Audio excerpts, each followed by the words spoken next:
Innahu min Sulaiman. Innahu min Sulaiman. Innahu bismillahirrahmanirrahim.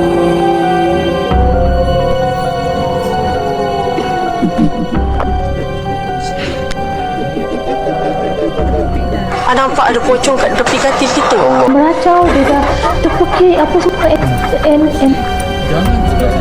Nampak ini kuntilanak semua.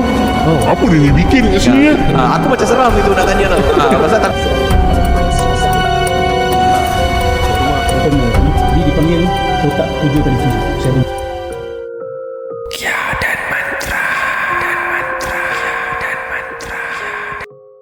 Selamat datang ke rancangan Ruqyah dan Mantra Podcast. Dan podcast ini ditaja oleh Satay Boy, sate nombor 1 dan paling terlaris di Singapura. Dan untuk sesiapa yang ingin order sate ni, tak payah turun kedai, ambil handphone, tekan saja laman satayboy.sg. Dan anda kalau nak order, jangan lupa key in the promo code yang ada dekat sini. Atau saya sebutkan lah dia RMXSB10. Betul. So apa tunggu lagi guys? Kalau you nak bikin event ke, orang kahwin ke, birthday ke, corporate event ke, bolehlah book kita. Dia pun ada live station right? Live station. So boleh book dalam laman dia lah, www.satayboy.sg. Jangan lupa promo code dia, InsyaAllah dapat 10% off 10% off. Alright, dan tanpa buang masa, kita akan lanjutkan dengan rancangan podcast ini bersama Ruqyah dan Mantra.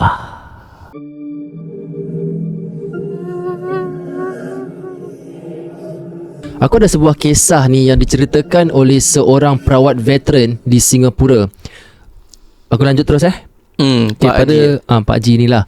Pak Haji ni dia ceritakan pada tahun 1990 lebih, the early 90s, di salah sebuah institusi madrasah di Singapura. Madrasah ni dia ada perpustakaan, kutubkhana, yang pada waktu tu dikendalikan oleh 2 pelajar madrasah tersebut. Nak dijadikan cerita, pada suatu hari ni 2 pelajar ni mereka adalah pustakawan. Pustakawan apa benda? Librarian lah.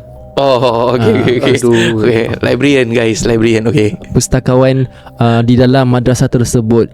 2 pelajar ni kita namakan dia Siti dengan Minah. Siti dengan Aminah. Aminah, okay. Bila Siti dengan Aminah. So bila Siti tengah susun buku-buku dia dekat madrasah, dekat dalam kutubkhana tu, dekat perpustakaan tu, tengah susun, Aminah dalam tempat tu, tetapi dia di sebelah ujung lagi satu. Dan pada waktu tu juga, bila Siti tengah susun, tiba-tiba buku yang dekat, kitab-kitab yang dekat rak-rak tu, dia jatuh in block tau. Jatuh in block. Semua jatuh.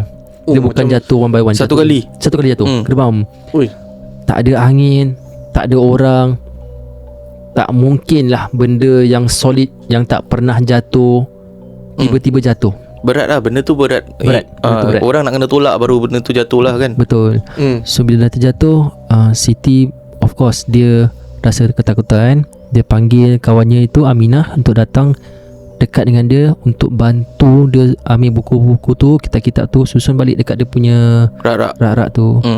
Sewaktu disusunkan tu, tiba-tiba si Siti ni jam. Tengah angkat buku, tengah ambil buku-buku, tiba-tiba dia jam. Dia tak bergerak. Dia just menyangkung dan pegang pada kitab, antara satu kitab tu lah. Si Aminah pun tengah sibuk susun buku. Bila dia tersadar yang kawan dia tu tak bergerak, Frozen. Dia pun panggil lah, Siti, apa khabar pula? Apa khabar? Kelakar. Aduh, kau Cantik cerita. Siti, macam something like kau dekat sini ke Siti? kau asal Buka mata. Ada betul. Apa khabar? Minta maaf lah penonton. Apa khabar pula? Okay, betul. Siti dia tak menyaut. Dia diam je. Aminah terus keluar dan panggil ustazah yang ada dekat luar perpustakaan tu. Dan dia tinggalkanlah si Siti tu berseorangan dalam tempat tu lah. Dan bila dia balik dengan ustazah tu, baru buka pintu, dia ternampak si Siti ni tengah berdiri di atas meja, sedang berhoyong-hayang ke kiri, ke kanan, ke kiri, ke kanan. Tahu kan? Boleh imagine tak? Boleh. Imagine je dah So seram. dia buka pintu, dia nampak Siti dekat atas meja tengah berhoyong-hayang, kiri, kanan, kiri, kanan. Ustazah tu panggil lah nama Siti ni, suruh Siti ni turun meja tu. Tetapi dalam lubuk hati mereka tahu yang Siti ni bukan kawan dia. Dah lain lah. Dia Dah lain macam dah dalam keadaan kerasukan dah. lah. So dia panggil Siti ni, Siti turun meja, Siti turun meja.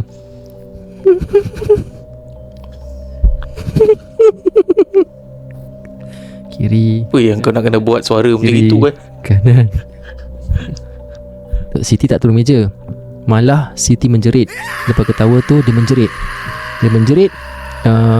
Kawan siapa nama dia, Aminah dengan ustazah tu pegang Siti and get hold of Siti supaya Siti tak violent.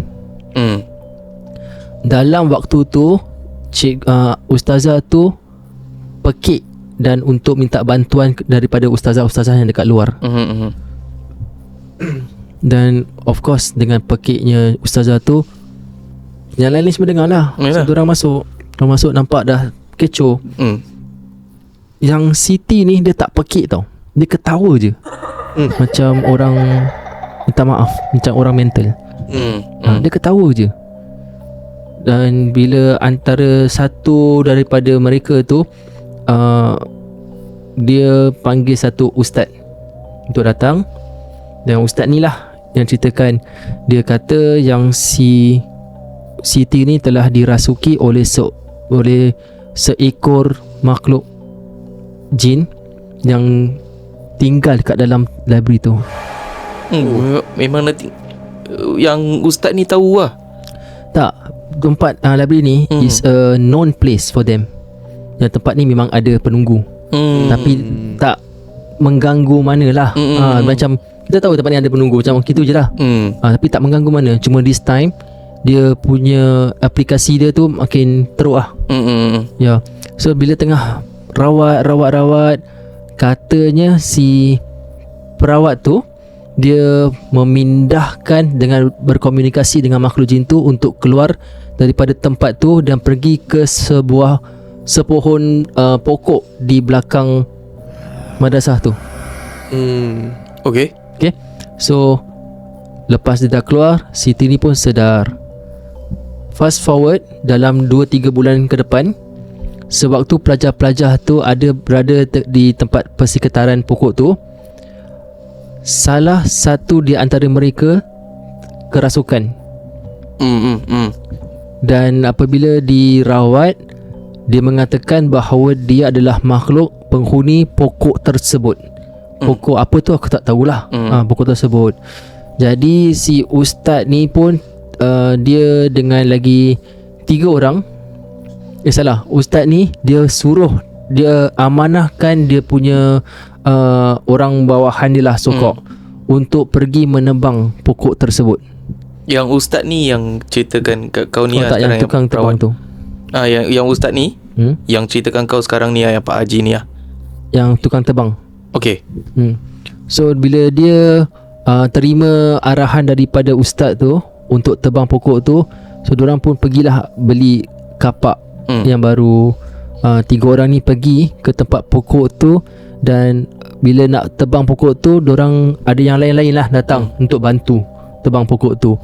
Tetapi sebelum 3 ustaz ni nak tebang pokok tu, yang lain-lain dah cuba dah macam-macam cara. Ada di antara mereka, kapak mereka yang baru beli tu, dia dah chop, tapi yang kepala kapak tu terbang, melayang. terbang. Faham kan? Faham. Yang Jacksaw pun tak loot. Tangga diorang dapatkan dekat pokok tu di planting. Alamak. Sehingga 3 orang ni yang diamanahkan untuk tebang pokok tu pergi ke depan dan orang tebang pokok tu. Boleh. Pokok tu tumbang. Oh, okay. Tapi yang lain-lain tak boleh buat. Cuma ni 3 yang diamanahkan sahaja yang boleh mendebang pokok tu. Faham? Faham. Tapi apa Logik. apa rasional dia? Macam mana boleh jadi gitu Kalau kau tanya aku kenapa jadi macam gitu, aku tak boleh jawab. Tetapi ni yang dikisahkan oleh beliau ni adalah katanya dia adalah amanah daripada guru yang suruh anak muridnya pergi tebang pokok tu. So yang lain-lain yang tak ada diamanahkan tu nak bantu, tapi tak boleh buat apa-apalah. Faham? I see. Okay. So ni ada antara kisah menarik yang aku pernah dengar daripada seorang perawat. Pasal it's very rare untuk zaman kita untuk do this. Kita nak tebang pokok NDA datang je. Ya, betul. Tapi kalau kau cakap yang ini madrasah dekat Singapura, aku rasa pendengar-pendengar kat luar pun mungkin pernah dengar cerita ni. Pasal dia kisah 19 in the 90s kan. So I think cerita dia pun tak lama sangat. Dia boleh katakan in kita punya age jugalah. So di antara kalau anda yang tahu kisah ni, bolehlah komen dekat bawah dan mungkin boleh share lah korang. Mungkin boleh share korang punya apa korang punya side of the story, apa yang korang dengar dengan desas-desus, apa yang orang-orang tua dah ceritakan lah. Betul. Tapi macam gininya cerita kan, aku pernah terdengar orang cakap pasal tempat-tempat ni pasal pokok kan. Tapi ini tempat-tempat macam bangunan ke apa kan, yang diorang tak boleh robohkan pasal ada history significant history. Betul, ada orang nak robohkan je mati, sakit macam gitu. Siapa-siapa cuba je mesti ada something. So aku rasa ada bangunan not only dekat Singapura, dekat negeri lain pun ada macam gitu. Sampai dia punya bangunan terbengkalai, tak boleh buat apa-apa pun sampai lama macam gitu. Dekat Singapura pun ada kan, ada satu tu very very famous dia dekat North East. Kat mana tu? Apa nama tempat tu? Aku kalau cakap ni mesti orang tahu punya. Nak cakap apa? Cakap je. Matilda House. Matilda House. Aku fikir kau nak cakap dekat makam Habib Noh.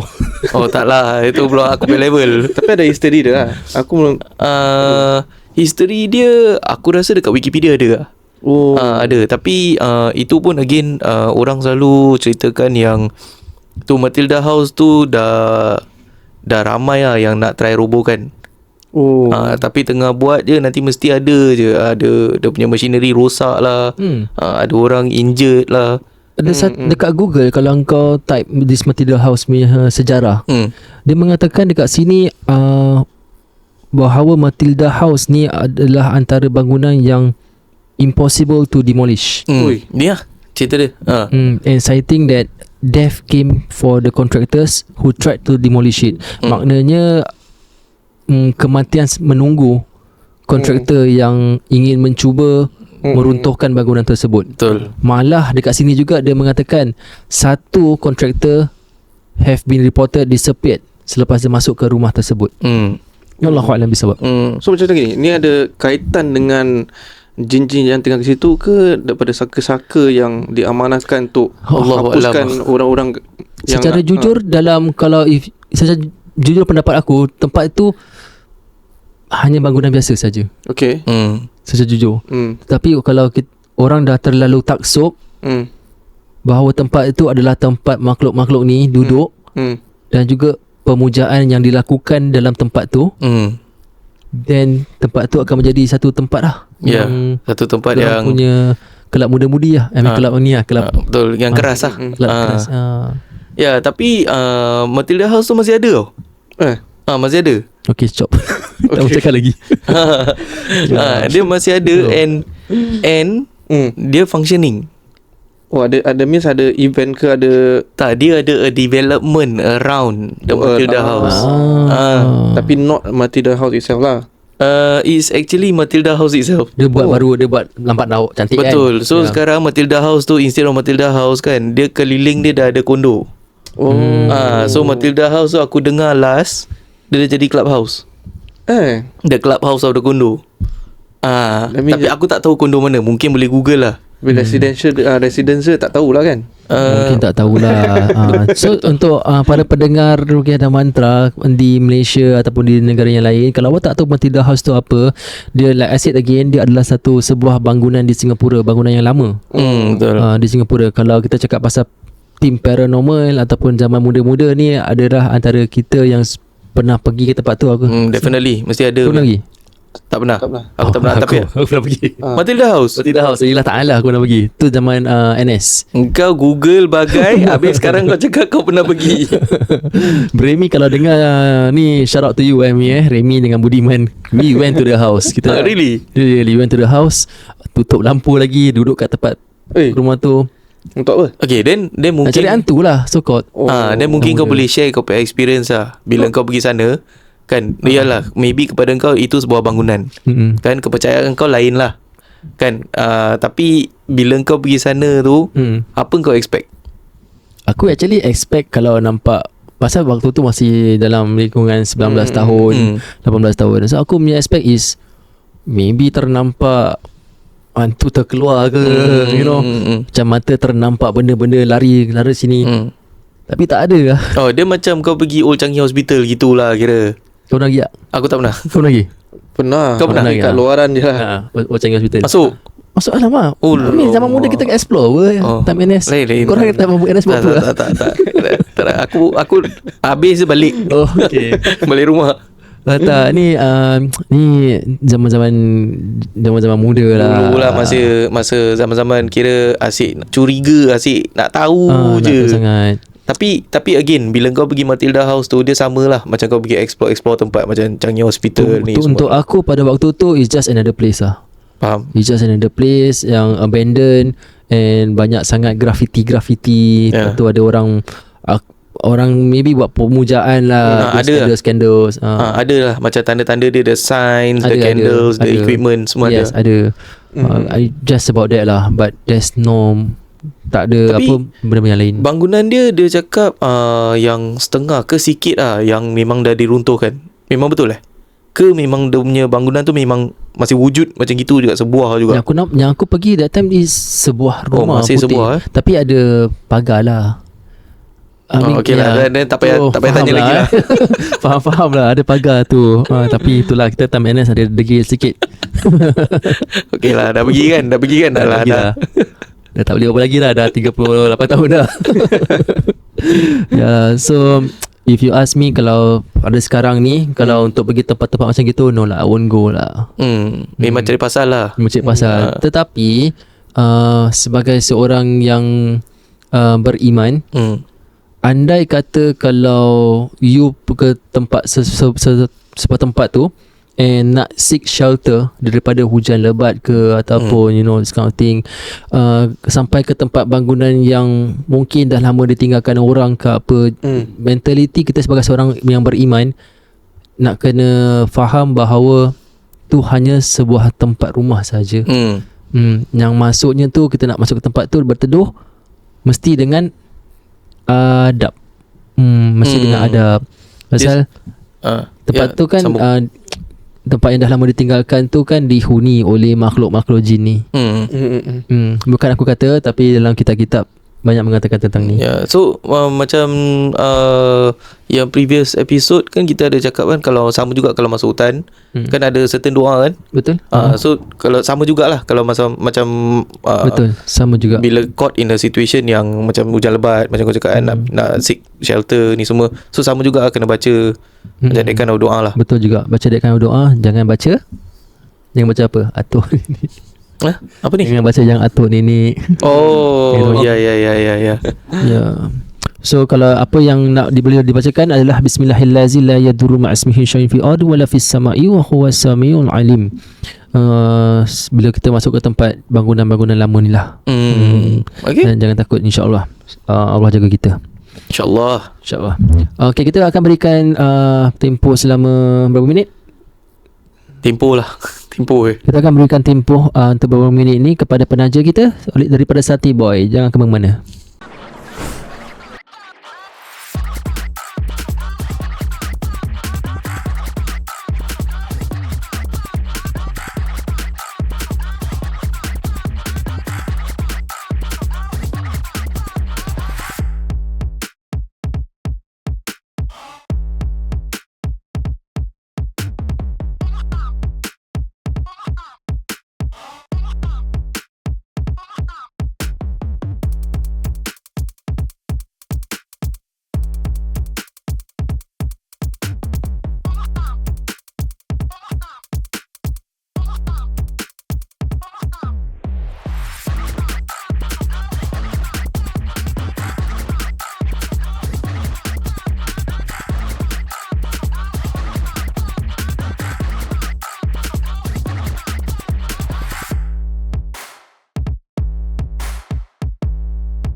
Okay An, actually ni zaman dulu, tapi zaman sekarang pun aku dengar masih ramai orang nak dapatkan seseorang yang dia suka, tak kira lah perempuan atau lelaki dia pakai benda yang orang cakap tu shortcut, kira kan dia nak immediate punya effect yang dia akan dapat kasih sayang daripada seseorang tu. Macam minyak macam minyak minyak ataupun apa tu? Ada pakai asap lah, baca asap, isap rokok, lepas tu ada dia punya mantra dia untuk asapkan orang tu.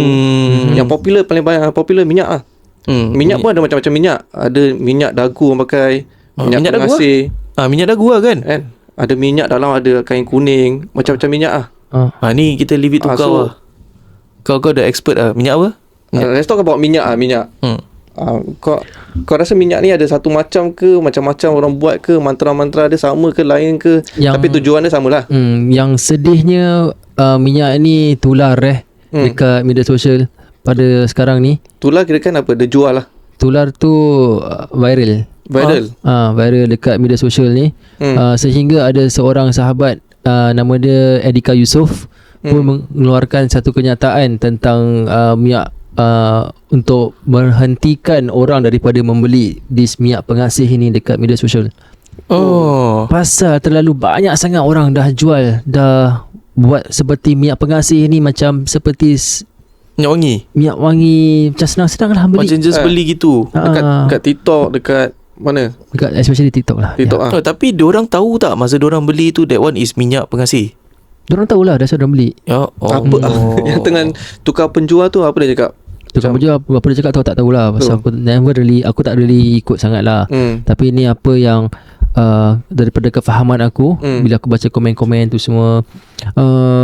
Jadi minyak pengasih ni tujuannya apa tahu? Tujuannya untuk membuat mangsa teringat-ingatkan pada yang si tukang pakai tu, yang si pengamal minyak pengasih tu.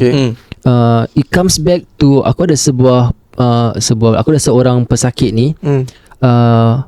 Dia dahulunya dia mengamalkan menggunakan minyak pengasih ni dekat wanita di luar tu.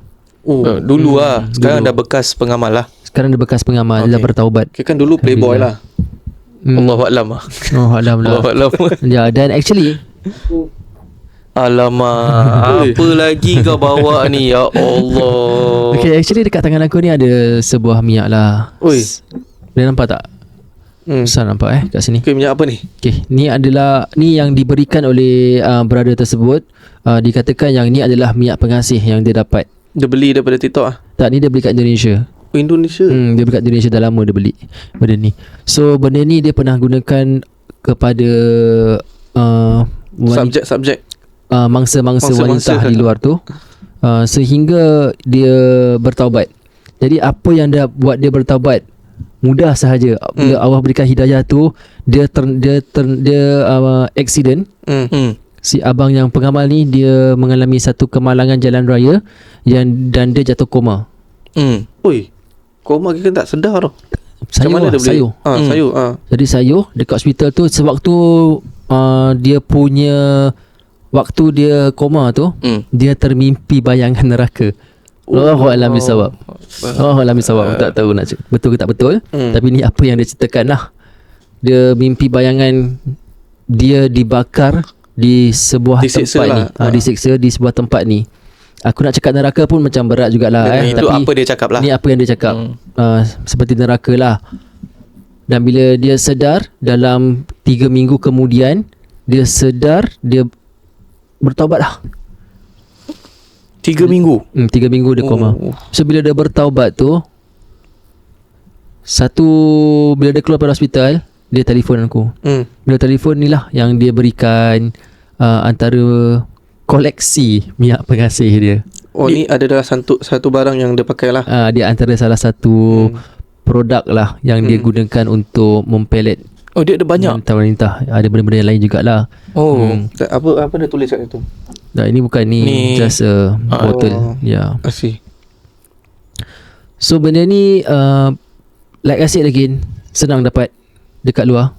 Tetapi untuk awak yang dah beli minyak pengasih ni, Tak kisah awak daripada Singapura ke Malaysia ke ataupun Indonesia, kalau anda adalah pendengar Tegar Podcast Ruqyah dan Mantra ini, kami bertiga mengharapkan bahawa anda berhentikanlah menggunakan minyak pengasih ini, kerana dia punya side effect tu akan kembali kepada awak.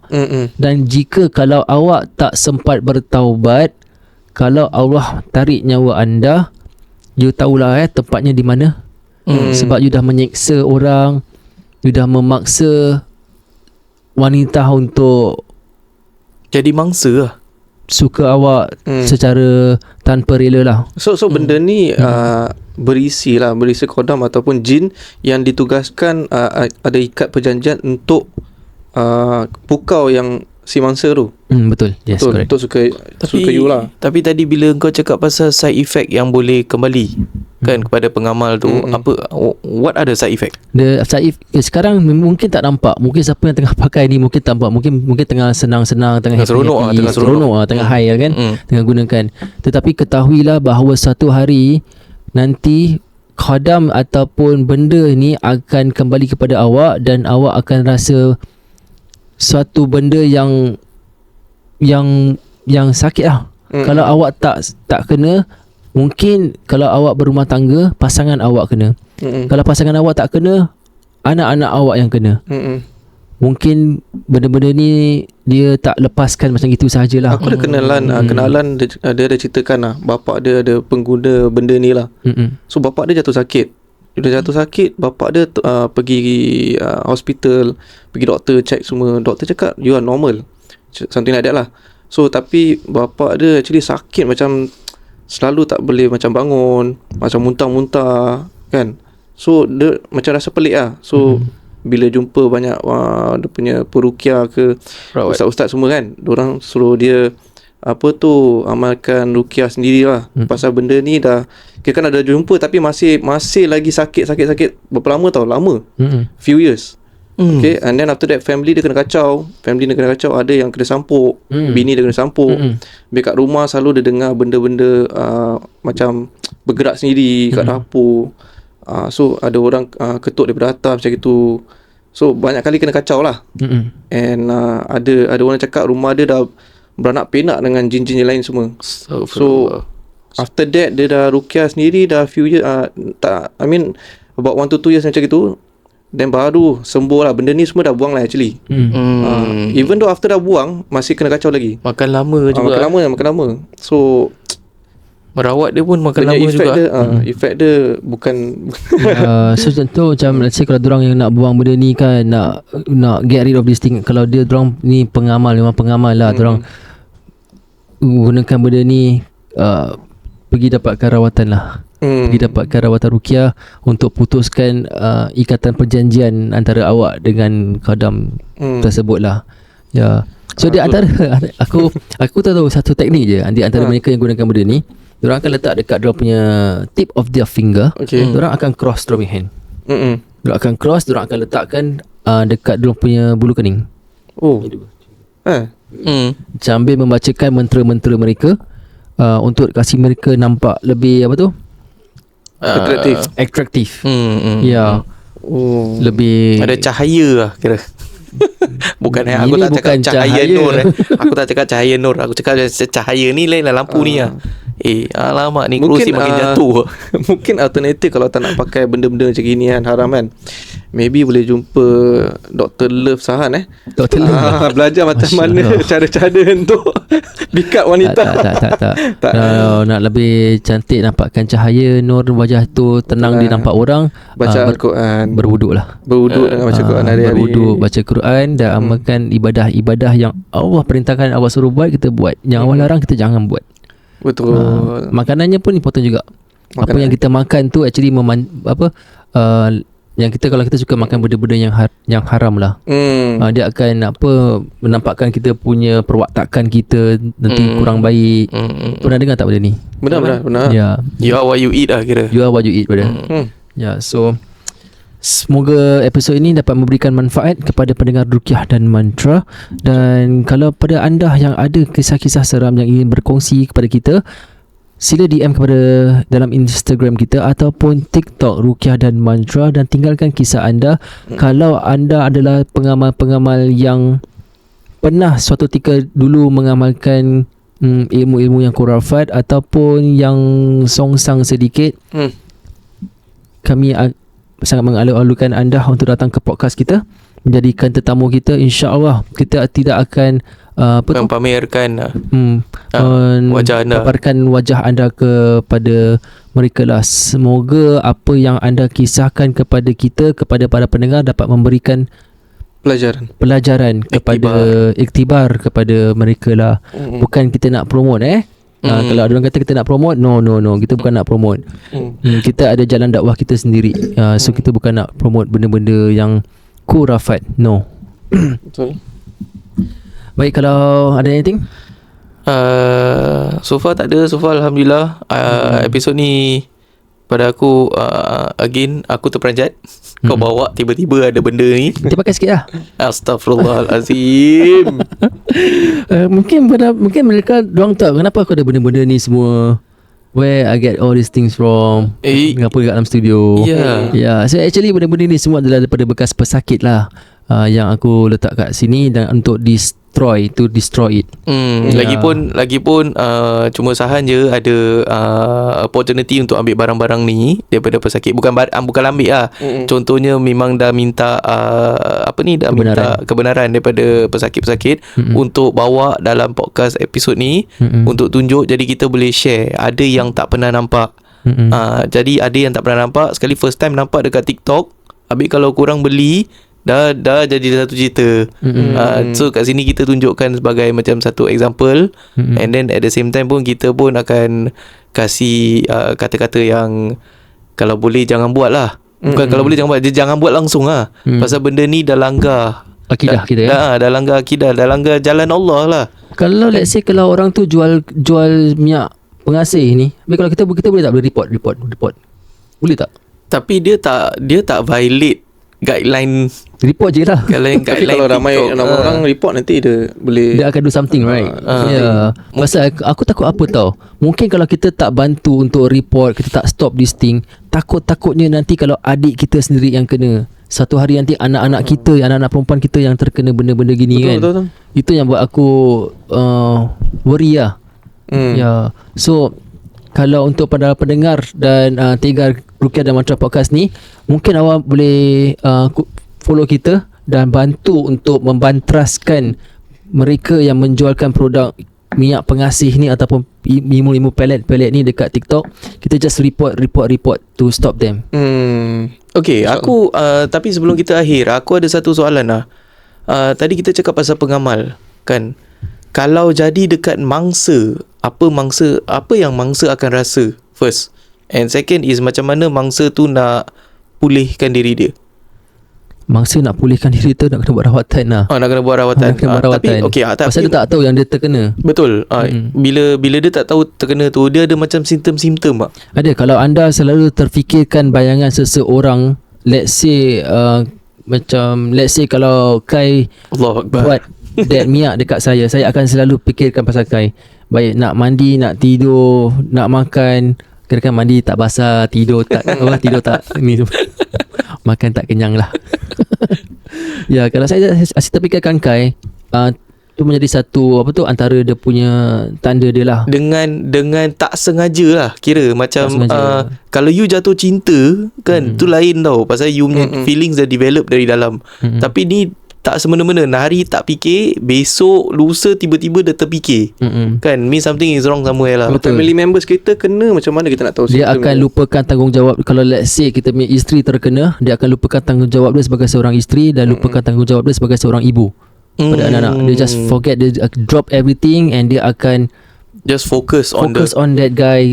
Macam orang gila lah fikir orang tu. Oh. Ya. Taksub sangat lah Taksub sangat. Kenapa aku tahu? Pasal aku pernah merawat seorang mangsa ilmu ni lah.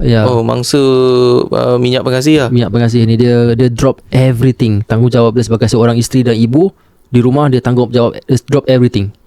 Ya, even dia melafazkan kepada suami dia pada waktu tu yang dia tengah jatuh cinta dekat orang lelaki ni. Dengan secara tiba-tiba dia lafazkan. secara terbuka. I see. Ni ada antara apa tu dia punya tanda lah, sains. Ya, habis mimpi cik terfikir-fikir minta maaf pada para wanita, mimpi bersetubuh dengan lelaki itu kerap kali. I see. Bayangan wajah tu lah. Ya, and this thing is Dangerous lah bahaya. Aku susah nak elaborate more than what I can say right now. It's betul-betul bahaya. Macam aku selalu terfikir pasal Nur Danish tu, bukan macam dia terpukau, bukan Sekarang dia ni berhijab Alhamdulillah, masya-Allah. Alhamdulillah. Aku got no comment lah. Got no comment. Okay. Maybe selalu terkeluar daripada social media lah. Mungkin tak apa. Kita doakan supaya beliau istiqamah lah dalam perjalanan hijrah beliau, insya-Allah. Tapi kembali kepada minyak lah tapi macam bahaya bila dengar macam ni Oh yes, it's very dangerous. Bahaya untuk mangsa yang terkena. Kesian sangat Tapi yang lagi bahaya is on the pengamal lah kan. Macam you nak the instant, kita panggil tu instant gratification lah. Instant gratification in Melayu apa kira nak berjaya dengan nak sukses secara instant lah, serta-merta terus. Aku ada satu klien ni dia actually belum start dengan pasal kita lagi, tapi after aku dah buat case dia dah habis, dia cakap Rusdi, saya ni dah jadi janda, tapi saya ada kenal satu orang ni daripada Jerman, dia kaya gila. So ada tak you ada contact tak orang yang jual benda macam pellet gitu kan, untuk dapatkan dia cepat macam minyak gini lah. Aku cakap astagfirullah cik, tak boleh cik, kita sebagai orang Islam tak boleh. Lepas tu dia cakap pasal aku cakap dengan dia, okay, cik boleh dengar lah kita punya channel Ruqyah Mantra. Dia dah tengok, baru cakap baru dia tersedar, faham. Benda-benda gini semua tak boleh lah. Okay, itu pun satu point. Mungkin yang tadi kau cakap tu, yang social media sekarang viral, tular kan, mungkin sebab pun orang tak faham. Dia ingatkan benda ni tak langgar agama. Dia macam kalau again lah, kalau orang tu cakap macam benda ni macam wangi je, just pakai kat sini ke apa and stuff, then you akan jadi macam lebih ayu, lebih cantik, orang akan be attracted and stuff like that. Mungkin dia tak tahu, diorang tak tahu yang ini benda dah langgar agama tau. Tapi there's a reason kenapa kita keluarkan this kind of podcast, untuk kasih edukasi lah untuk orang-orang kat luar kat sana, yang not all you see in the social media tu benda tu, dia nak kena buat background checks lah dulu. Untuk para suami, kalau you rasa isteri you sudah terkena gangguan ataupun terkena apa tu, mangsa jadi mangsa minyak pengasih ini, apa yang anda boleh buat, pergi ke dapur, ambil air, isi dengan air pipe. Air pipe, you bacakan surah Al-Fatihah, surah Ayatul Kursi, surah Al-Ikhlas, Al-Falaq, An-Nas, ni 5 basic. Apa-apa episod semua kita cakap pasal ni 5. Ditambahkan dengan surah As-Saffat. Baca dengan selawat Nabi, baca dengan doa sekali. Beri isteri awak minum. Air yang telah diruqyahkan oleh awak sendiri, sang suami. Kerana doa seorang suami tu terhadap isteri tu lagi kuat lah nak berbandingkan dengan doa pada kita ni perawat datang mendoakan lain. Pasal you punya doa tu dengan rasa cinta je kepada isteri awak tu will have an effect. Kita ada pun pernah share, ada satu kita ada bawa satu guest ni daripada Bidara SG, ada one of the episode tu, korang boleh tengok juga tu episode, yang dia pun ada share dia punya experience bila dia merawat satu pesakit ni. Kepada isteri dia sama juga. So kami bertiga mengharapkan bahawa episod kita kali ini seperti biasa harap dapat memberikan manfaat kepada para pendengar kita, para penonton kita di YouTube dan Spotify. Dan jangan lupa like dan subscribe kepada channel Ruqyah dan Mantra Podcast. Dan podcast ini juga ditajakan oleh anda daripada Sate Boy, yang alhamdulillah beliau bila nak datang lagi tempat kita? Should be soon untuk buat recording. Dia sekarang tengah sibuk lah. Pasal F1 pun baru habis. Alright. Dia punya business kira boom lah Boom, Alhamdulillah. Dia Boom. buat event. Lepas tu dia ada punya own kedai. Sekarang dia ada order dia sendiri. And he's just 30 plus years old. Sebelah I think same age as me. Kenapa I think boom? 36. Kenapa boom? Sebab sedap, Sebab lazat. sedap. Juicy. Sate dia juicy tau. Dia tak macam selalu aku makan kering ke apa kan. Juicy. So nak kena try lah, Boleh, insyaAllah. insyaAllah. Betul. Jadi kalau anda nak order, anda boleh pergi saja ke laman mereka sateboy.sg. Gunakan promo kod di bawah ni. Betul. Sekali lagi gunakan promo kod di bawah ni. Bantu kami bertiga gunakan promo kod di bawah ni untuk beli sate awak. InsyaAllah akan mendapatkan 10% discount. Yeah.